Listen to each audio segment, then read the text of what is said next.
Good morning, everyone. It's Joker, and today we are back with another slime video. And alas, with the release of the new Antagonist meta, it is time to go into the Masked Hero stage of the story quest and get her free awakened sword. So the old Space Masked Hero, the Time Traveler, came out for the original half anniversary in 2022. There is a secret stage where you can get this sword fully awakened, well, 1-star awakened, for free, just by clearing it. You just need to do a very specific thing. Now, this sword is only super duper useful to this hero, but if you are a new player and you can beat the stage, but you don't maybe have the Masked Hero, it's still an awakened piece of gear that you can put on anybody, and it will certainly give you a lot more than the 1-star, like books or the knuckles that you can build when you're starting out. It'll be a lot nicer than that. So, where do you get this nice sword?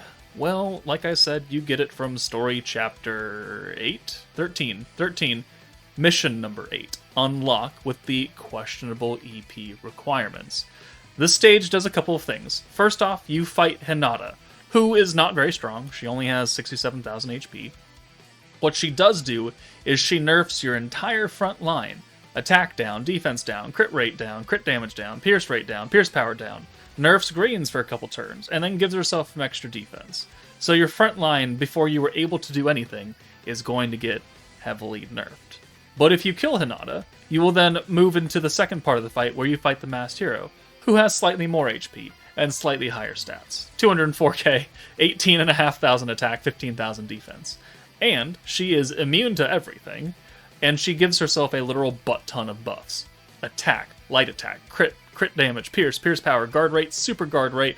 Also gives herself a free ult. So if you do not kill her the instant she appears, she is going to wipe your entire front line like it's nothing. And there's not really that much that can survive that turn, except for the actually invincible teams.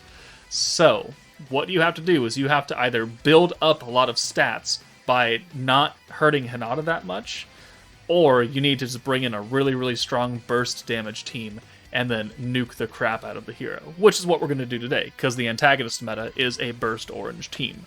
So that's what we're going to use. Alright, so this is the team that I'm going to bring in. Emil's Rain, because I don't want to keep bringing Violet everywhere. She's really good, but the hero doesn't have that much HP, so we don't need Violet's big-time magic buff.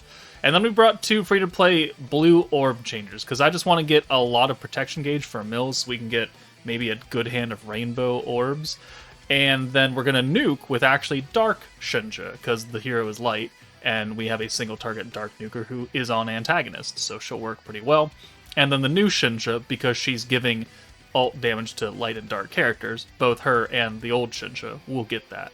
So we'll have the Pierce, we'll have the Dark attack buff, and the Dark, well, we'll have the 50% Dark attack because we're not going to turn 8, I don't think.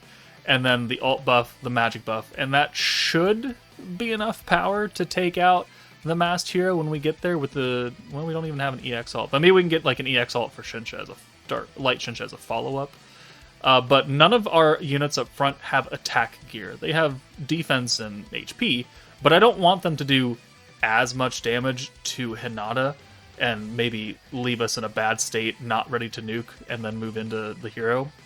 So I want them to do as little damage as possible, alongside being heavily nerfed by Hinata herself.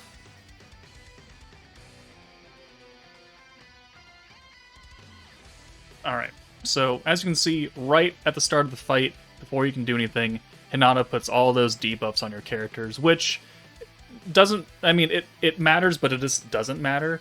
What matters for us, especially on an orange burst team, is that we get a lot of ult gauge very quickly, and we build up the passive skill points from Mills necessary to use the 25-point magic buff from Rain, the 50-point ult buff from new Shinja, and the 80-point buff from old Dark Shinja. So we need to make sure that we can get good amounts of gauge for ult gauge for both Shinja and, well, both Shinjas, and get a lot of passive skill points. So here we're going to use some of that. We're going to leave Dark Shinja in just to get her a little bit extra gauge, And we're going to go for a double alt. A normal alt for the new Shinsha. If you can get an EX alt for her, I mean, that's great. That's extra damage. But we're mainly nuking with Dark Shinsha because she's single target and she's type advantage.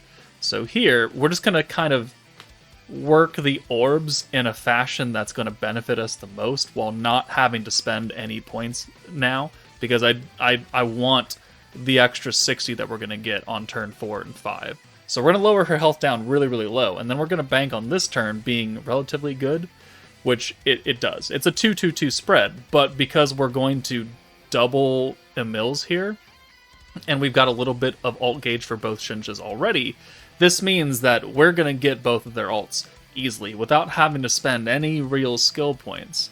So Rainbow's there, okay, cool. We could do it again, and that will ensure that we get maximum protection gauge next turn, or you can just hold it. Like, it doesn't really matter all that much. Doing more rainbows doesn't help our ult gauge any more than it already is right now, because it's still acting like we're sending 6 oranges. So here, we have almost an EX Shinsha ult, and we have a normal, 1.5 way, maybe, to the new Shinsha ult. And then Dark Shinsha has an ult, and that's really all that matters, because she's not an EX character. She doesn't need double ult gauge.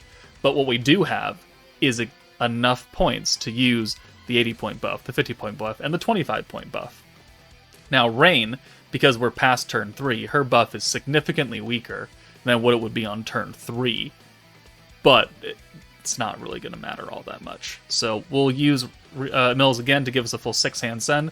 She has Super Guard, though, so normal orbs don't do really anything to her, so we're really just banking on ult damage, and we're going to watch this Shinsha ult because it looks really good, and I do like this new form. I can't wait to see it in another 3 days when story chapter gets updated. 3 days as of recording this video. This video might go up when it's actually active, I don't know. New Shinsha, 69k, that's an AoE ult, it's not an EX, and then Dark Shinsha, 215k, which the hero only has like 208,000, so she would have one-shot by herself. We don't actually need the new Shinsha ult at all. But once you do that, and once you hit next here, it will show the secret cutscene number 5. And then when you're done watching that, which I'm not going to spoil for you, you can go to your gift box, and there will be a nice, pretty hero sword waiting for you. So that is using the Antagonist team with 2 free-to-play units. Again, I mean, did Rain contribute? Yeah, I guess. Could you bring another 25-point buffer of any type, really, and still accomplish it? Yeah. So, Rimuru and Geld are free to play. Dark Shinsha is almost 2 years old at this point. New Shinsha and new Mills are the reason why I'm doing this video. And then Rain you can easily substitute. So, if you don't have this exact team, don't worry about it. I've got a playlist with a whole bunch of other teams that have cleared the hero fights, so you could use one of those if you have access to them. But that's it for me, guys. Take it easy, and I'll see you all later.